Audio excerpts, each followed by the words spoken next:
2부 예배 오신 여러분들 환영합니다. 아무쪼록 이 예배를 통해서 하나님의 풍성한 임재를 체험하고 세상에서 여러 가지 문제를 갖고 왔지만 그 질문에 대한 하나님의 대답을 들으시는 귀한 예배가 되기를 바랍니다. 자, 우리 옆에 분들과 함께 이렇게 인사 한번 할까요? 명절이 얼마 안 남았는데 복되고 행복한 명절 되시기 바랍니다. 그렇게 한번 인사하겠습니다.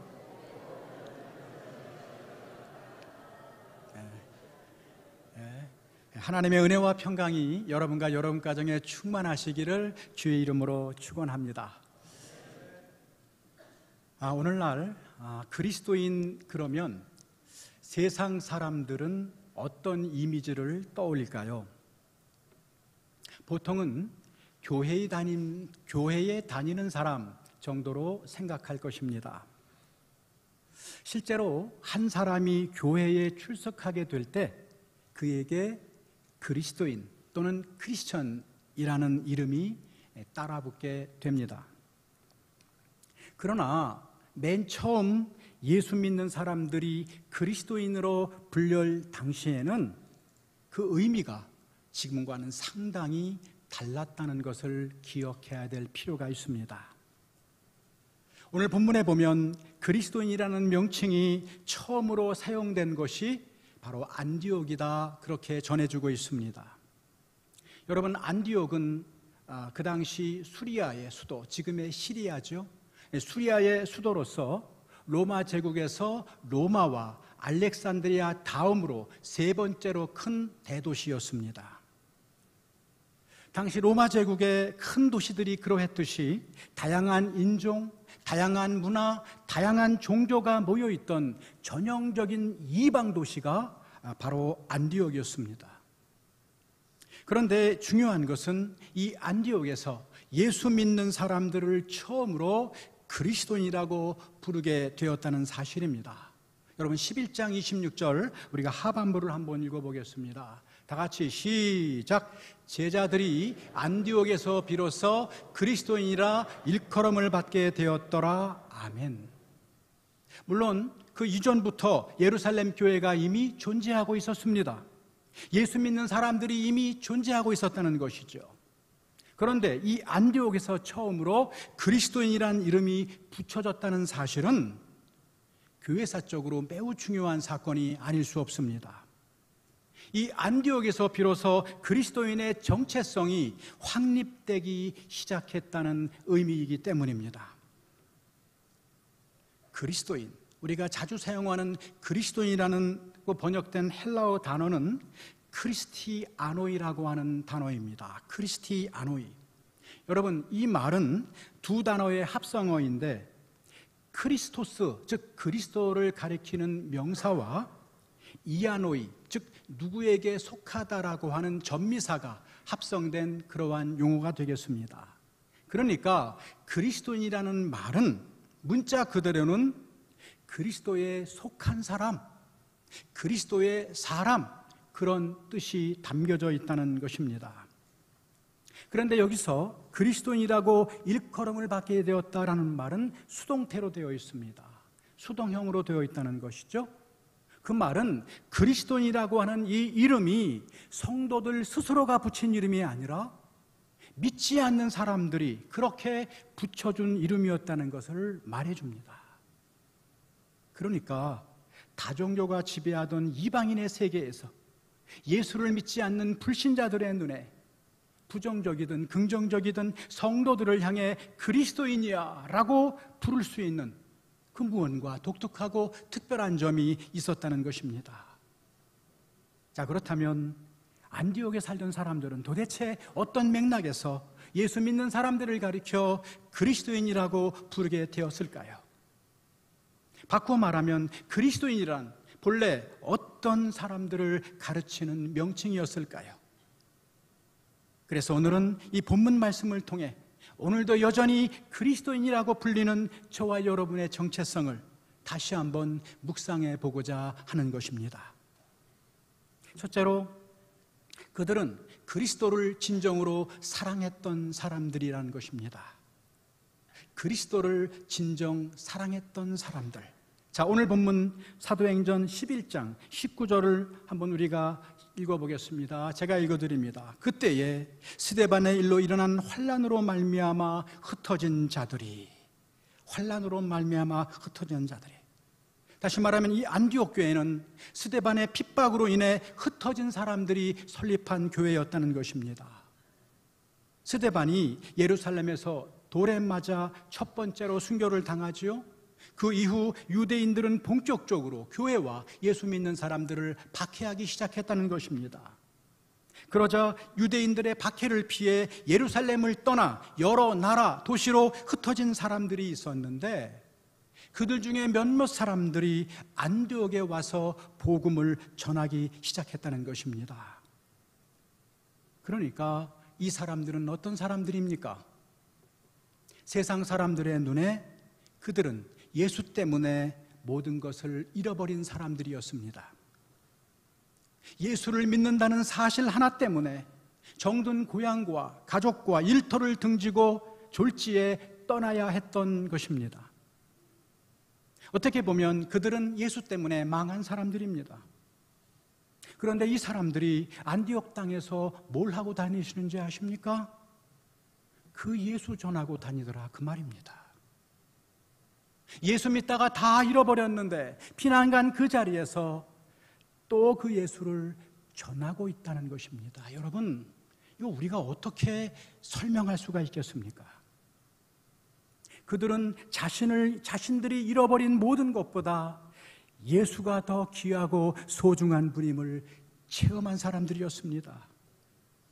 그들은 예수 때문에 모든 것을 잃었다 할지만 그 예수만으로 충분했던 사람들입니다. 이런 의미에서 예수의 복음은 그들에게 삶의 일부가 아니라 삶의 전부였습니다. 그들은 재산이나 건강 때문에 울고 웃는 사람들이 아니라 예수 때문에 울고 예수 때문에 웃는 사람들이었습니다. 한마디로 말하면 그들은 예수를 진정으로 사랑하는 사람들이었다는 것입니다. 여러분, 우리가 누군가를 진정으로 사랑한다고 할 때 그 사랑이 진짜인지 가짜인지, 그 사랑이 정말 진정성이 있는지 측정할 수 있는 시금석이 하나 있습니다. 그것이 무엇인가 하면 그 사랑하는 사람을 위해 고난도 받을 수 있는가라고 하는 것입니다. 여러분, 고난을 받으면 사실 그 고난의 원인에서 벗어나고자 하고 고난의 상황에서 벗어나고자 하는 것이 인지상정입니다. 그런데 내가 누군가를 진정으로 사랑하게 될 때 그를 위해서 고난과 아픔도 희생도 감수할 수 있게 되는 법이라는 것입니다. 제가 조금 늦게 결혼한 편에 속합니다. 제가 좀 늦게 결혼했는데 저는 저보다 일찍 결혼한 친구들이 아이를 낳아 기르면서 이 아이를 눈에 넣어도 하나도 안 아프다, 그 말 도대체 이해가 안 돼요. 저는 그 말을 농담으로 여겼습니다. 에이, 설마 그럴까? 아마 여기 총각들은 아마 그럴지도 모르겠어요. 그런데 제가 아이를 낳아 키워보니까 그 말이 농담이 아니라 사실이라는 것을 깨닫게 되었습니다. 진정으로 사랑하게 되면 그 사랑하는 대상을 위해 내 아픔, 내 고통쯤은 얼마든지 감수할 수 있게 된다는 것입니다. 거꾸로 말하면 내 사랑하는 그 대상을 위해 고난을 받을 때 비로소 그 상대방이 더욱더 사랑스러워지고 더욱더 소중해지는 것을 느끼게 되는 것입니다. 바로 초기 교회의 성도들이 이렇게 주님을 사랑했다는 것이지요. 그들은 십자가에서 비참하게 죽임을 당한 예수라고 하는 주님을, 자신의 주인을 끔찍하게 사랑합니다. 그 주님을 사랑한 나머지 고난과 박해도 마다하지 않아요. 그들은 오히려 주님 때문에 당하는 고난을 기뻐합니다. 심지어 자랑합니다. 그들은 정든 고향을 잃고 낯선 땅을 떠돌아다니면서도 하나님에 대한 찬양을 잃지 않고요, 예수를 나의 그리스도, 나의 주라고 고백합니다. 예수 그리스도를 따르는 것이 그들의 존재 이유였기 때문입니다. 그러자 주변 사람들은 그들을 주목하기 시작하는 거예요. 그리고 말합니다. 저들은 뭔가 다르다. 그리스도에게 미쳤다. 그리스도를 정말로 사랑한다. 저들은 정말로 그리스도에게 속한 사람이다, 그렇게 말합니다. 이렇게 해서 그리스도인이라는 이름이 처음으로 생겨나게 되었다는 것입니다. 사랑하는 성도 여러분, 주님은 우리를 사랑한 나머지 영광스러운 하나님의 자리를 박차고 하찮은 인간이 되어 이 땅에 오셨습니다. 여러분, 이거 말이 됩니까? 어떻게 하나님이 인간이 될 수가 있다는 말입니까? 말이 안 되잖아요. 그것도 모자라 저 끔찍한 십자가에 올라 자신의 목숨까지 내어주셨습니다. 그러한 놀라운 하나님의 사랑을 받은 우리는 얼마나 주님을 사랑하고 계십니까? 모두가 자신의 유익과 성공만 따라가는 이 시대에, 이 세대에 진정 나를 사랑하신 그 주님을 위해 여러분, 고난까지도 받을 준비가 되어 있으신가요? 주변 사람들의 눈이 무서워서 사람들 앞에서 주님을 부끄러워만 하고 있다면, 예수님 때문에 당하는 작은 아픔도 고통도 감수하지 못하고 피할 생각만 하고 있다면 우리가 진정 주님을 사랑한다고 말할 수 있겠습니까? 여러분은 최근에 정말 진심을 다해서 나도 주님을 사랑해요 라고 고백해 보신 적이 있으십니까? 그리스도인이라고 하는 이름은 그렇게 쉽게 붙여진 이름이 아니었습니다. 그리스도를 너무나 사랑한 나머지 그분을 위해서라면 나는 고난도 희생도 손해도 달게 받을 거야 라고 하는 사람들, 바로 이들을 가리켜 그리스도인이라 라고 부르게 된 것입니다. 둘째로, 그들은 예수 그리스도를 자랑하는 사람들이었습니다. 예수 그리스도를 자랑하는 사람들. 자, 오늘 본문 19절을 한번 다 함께 읽어보겠습니다. 19절 다 같이 시작.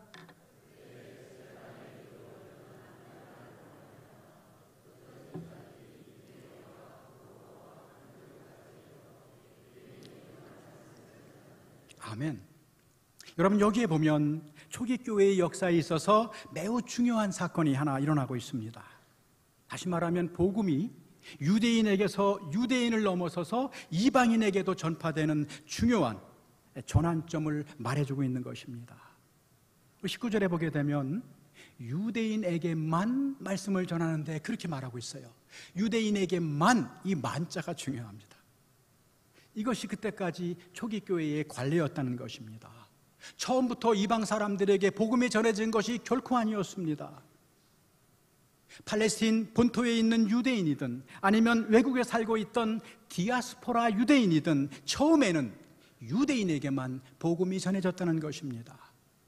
그래서 최초의 그 아름다운 교회였던 예루살렘 교회 역시 유대인들로만 구성된 교회였습니다. 그런데 안디옥에서 상황은 완전히 달라집니다. 20절에 보게 되면 그 중에 구브로와 구레네 몇 사람이 안디옥에 이르러 뭐라고요? 헬라인에게도 말하여 주 예수를 전파하니, 그렇게 말하고 있습니다.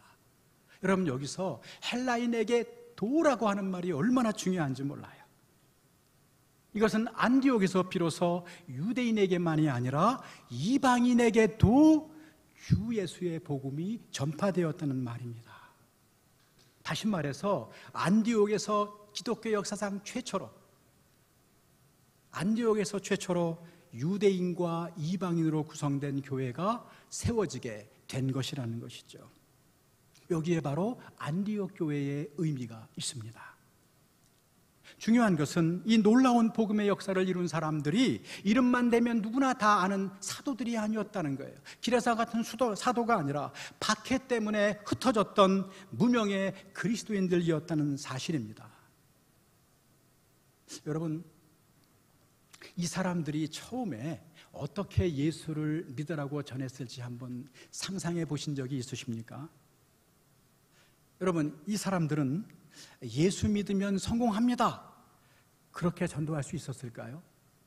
이 사람들이 예수 믿으면 만사형통합니다, 그렇게 전할 수 있었을까요?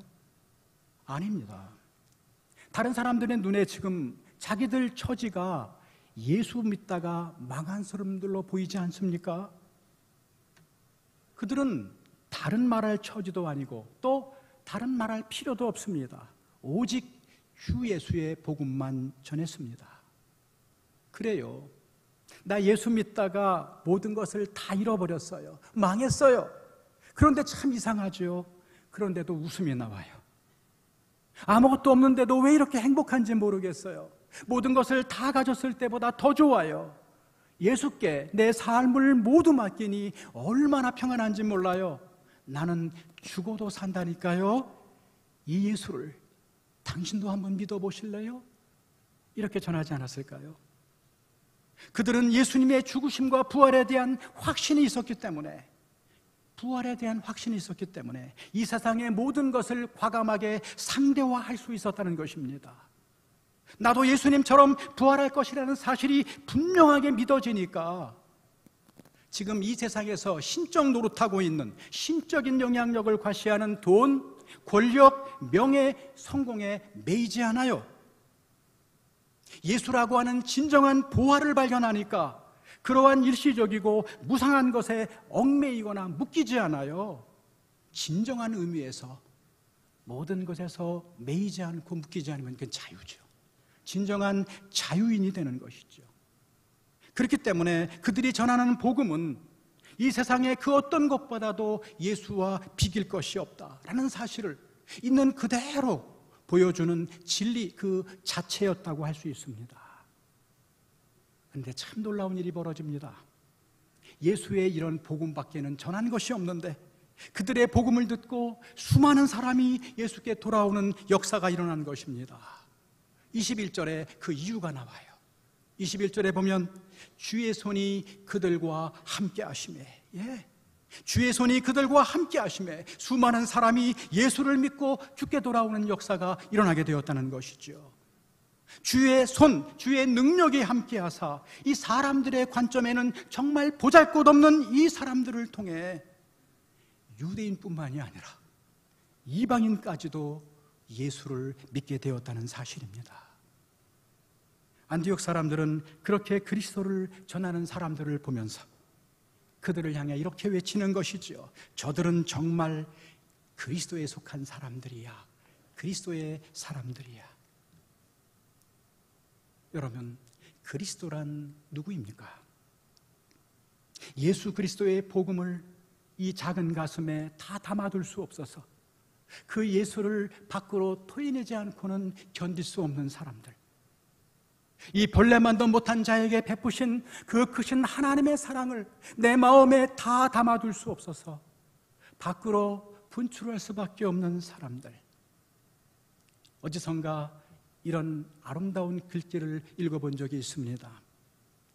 예수를 사랑하는 사람은 예수를 자랑하는 사람이다. 예수를 사랑하는 사람은 예수를 자랑하는 사람이다. 무슨 말입니까? 예수님을 정말 사랑하는 사람은 예수님을 자랑할 수밖에 없다는 거예요. 예수님이 내 구세주가 되시고 그분이 내 삶을 이렇게 바꿔놨는데 어떻게 내가 침묵만 할 수 있겠습니까? 세상은 할 수도 없고 줄 수도 없는 이 놀라운 평안, 내가 지금까지 살아오면서 경험해보지 못한 이 기쁨을 맛보았는데 어떻게 잠잠할 수가 있겠느냐, 그 말이죠. 그러니까 어떤 식으로든 그 예수에 대해서 말하고 자랑할 수밖에 없는 것이죠. 여러분, 전도가 무엇입니까? 전도는 다른 게 아니에요. 내가 만난 예수를 자랑하는 것입니다. 자랑하는 거예요. 입술로만 자랑하는 것이 아니라 내 이웃들을 사랑하고 섬기는 삶으로 자랑하는 것입니다. 교회를 다니면서도, 그렇게 오랫동안 다니면서도 한 번도 예수를 자랑해 본 적이 없다면 그러고도 스스로를 그리스도인이라고 말할 수 있을까요? 가족과 고향을 등지고 고난을 받는 상황에서조차도 내가 만난 그리스도가 너무나 크고 놀라워서 내 말과 삶으로 나타내지 않고서는 견딜 수 없는 사람들, 그런 사람들을 가리켜 주변 사람들이 그리스도인, 그렇게 부르기 시작한 것입니다. 세 번째로, 그들은 그리스도를 본받아 살아가는 사람들이었다는 것입니다. 그리스도를 본받아 살아가는 사람들이었습니다. 우리 다 같이 25절, 26절을 다시 한번 읽어보겠습니다. 자, 시작.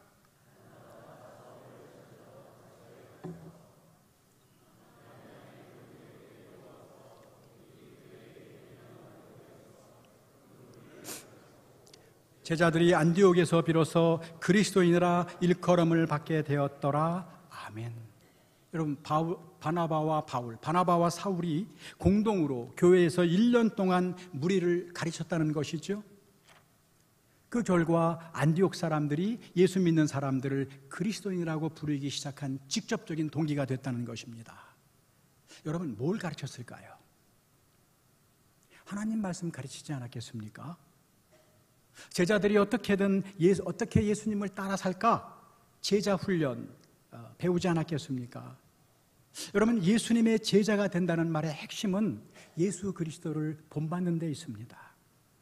그리스도처럼 말하고, 그리스도처럼 생각하고, 그리스도처럼 행동하고 섬기는 것, 그게 바로 예수의 제자입니다.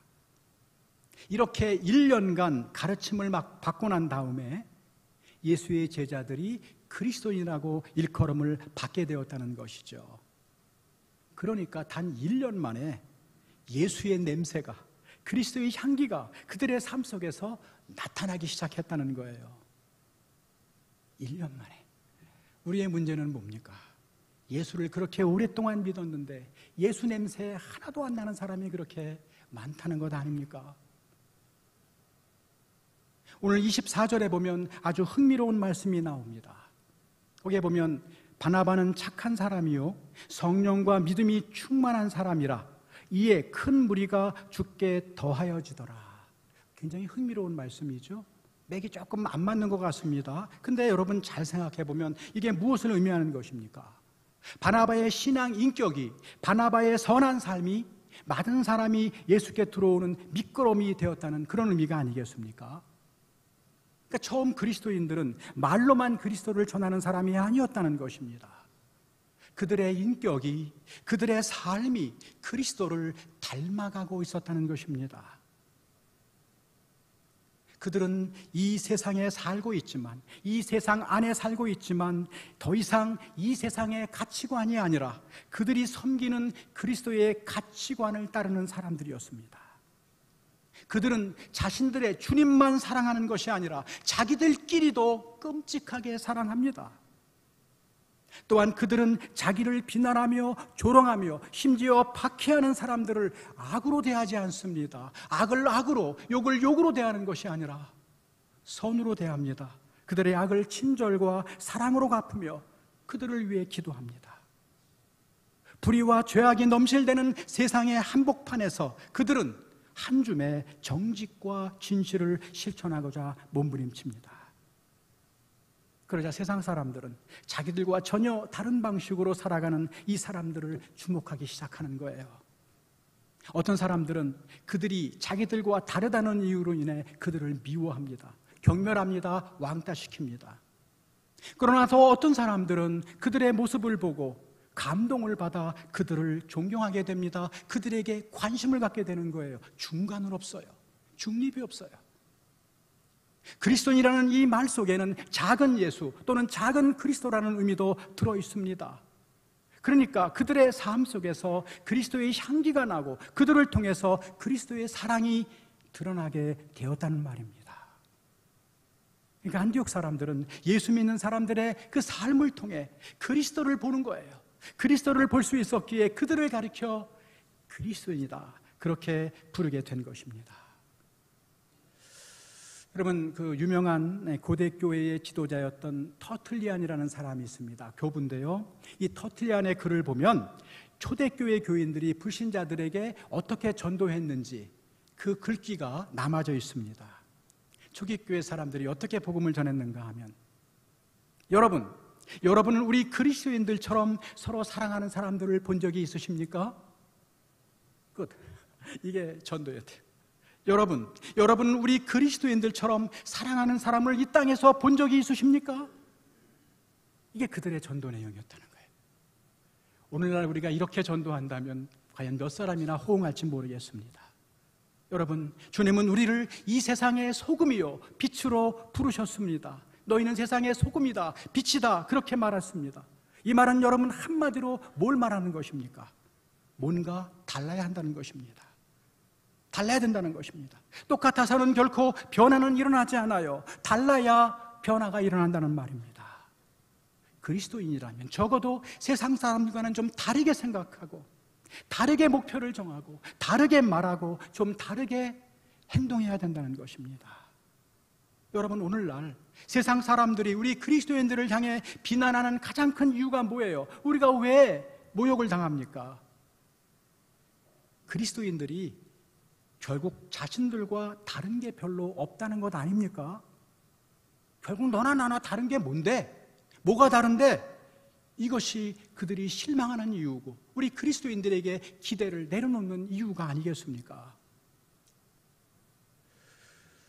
여러분, 1912년에 일어난 타이타닉호의 비극에 대해서 들어본 적이 있을 것입니다. 타이타닉호의 비극. 아마 영화로도 만들어져서 많은 감동과 인기를 끌었던 기억이 납니다.